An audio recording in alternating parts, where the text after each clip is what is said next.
আসসালামু আলাইকুম।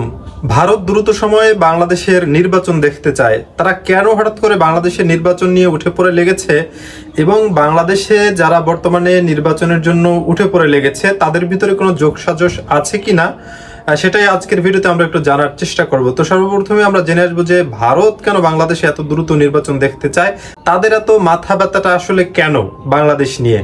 দ্রুততম সময়ের মধ্যে বাংলাদেশে একটি অন্তর্ভুক্তিমূলক অবাধ ও সুষ্ঠু নির্বাচন প্রয়োজন বলে মন্তব্য করেছে ভারত।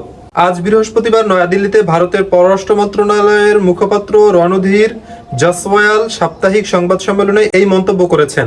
ভারতের পররাষ্ট্র মন্ত্রণালয়ের মুখপাত্র রণধীর জসওয়াল স্পষ্টভাবে জানিয়েছেন, বাংলাদেশে একটি অন্তর্ভুক্তিমূলক, নিরপেক্ষ ও স্বাধীন নির্বাচন শিগগিরই অনুষ্ঠিত হওয়া উচিত, যাতে জনগণের ইচ্ছার প্রতিফলন ঘটে। অবশ্যই বাংলাদেশের মানুষ নির্বাচন চায়, কিন্তু সেটা বেশ কিছু সংস্কারের পরে, যেন ভবিষ্যতে আর কেউ স্বৈরাচার হয়ে বাংলাদেশের মানুষের ঘাড়ে কাঁঠাল ভেঙে না খেতে পারে। ভারতীয় বার্তা সংস্থা পিটিআই এর এক সাংবাদিক বাংলাদেশের সাম্প্রতিক বিক্ষোভ ও রাজনৈতিক দলগুলোর আগাম নির্বাচনের দাবির বিষয়ে প্রশ্ন করেন জসওয়ালকে। এর জবাবে ভারতের পররাষ্ট্র মন্ত্রণালয়ের মুখপাত্র বলেন, বাংলাদেশের নির্বাচন সংক্রান্ত আমাদের অবস্থান অত্যন্ত স্পষ্ট এবং আমরা তা ধারাবাহিকভাবে তুলে ধরছি। বাংলাদেশের উচিত জনগণের মতামত ও ম্যান্ডেট যাচাই করতে একটি অন্তর্ভুক্তিমূলক, মুক্ত এবং নিরপেক্ষ নির্বাচন আয়োজন করা।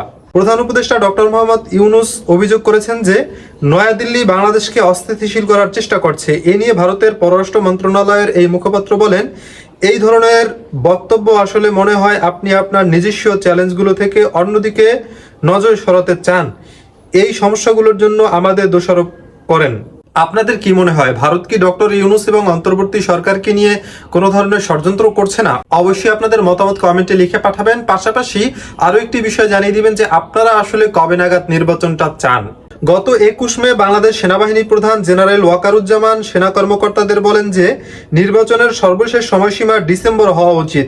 একই দিন বাংলাদেশ জাতীয়তাবাদী দল বিএনপি প্রথমবারের মতো অন্তর্বর্তী সরকারের বিরুদ্ধে রাস্তায় নামে। এই দলটিও চাইছে বাংলাদেশে ডিসেম্বরের মধ্যেই যেন নির্বাচন আয়োজন করা হয়। গতকাল বুধবার রাজধানীর নয়াপল্টনে বিএনপির কেন্দ্রীয় কার্যালয়ের সামনে এক অনুষ্ঠানে ভার্চুয়ালি যুক্ত হয় বিএনপির ভারপ্রাপ্ত চেয়ারম্যান তারেক রহমান। তিনি বলেন, আগামী ডিসেম্বরের মধ্যেই জাতীয় নির্বাচন অনুষ্ঠিত হতে হবে। ওই যে ভিডিও শুরুতে বলেছিলাম তাদের মাঝে কোনো যোগসাজশ আছে কিনা, এই নিউজটা দেখার পরে আশা করি আপনাদের সেই বিষয়টা স্পষ্টভাবে যাওয়া প্রয়োজন। আপনাদের মন্তব্য অবশ্যই কমেন্টে লিখে পাঠাবেন। এই নিউজ শুনে এবং বাংলাদেশের সামগ্রিক পরিস্থিতি দেখে আপনাদের কি মনে হচ্ছে, তাদের ভিতরে আদৌ কি যোগসাজশ আছে, অবশ্যই কমেন্টে লিখে পাঠাবেন। ভিডিও ভালো লাগলে চ্যানেলটি সাবস্ক্রাইব করতে ভুলবেন না। এতক্ষণ সাথে থাকার জন্য ধন্যবাদ।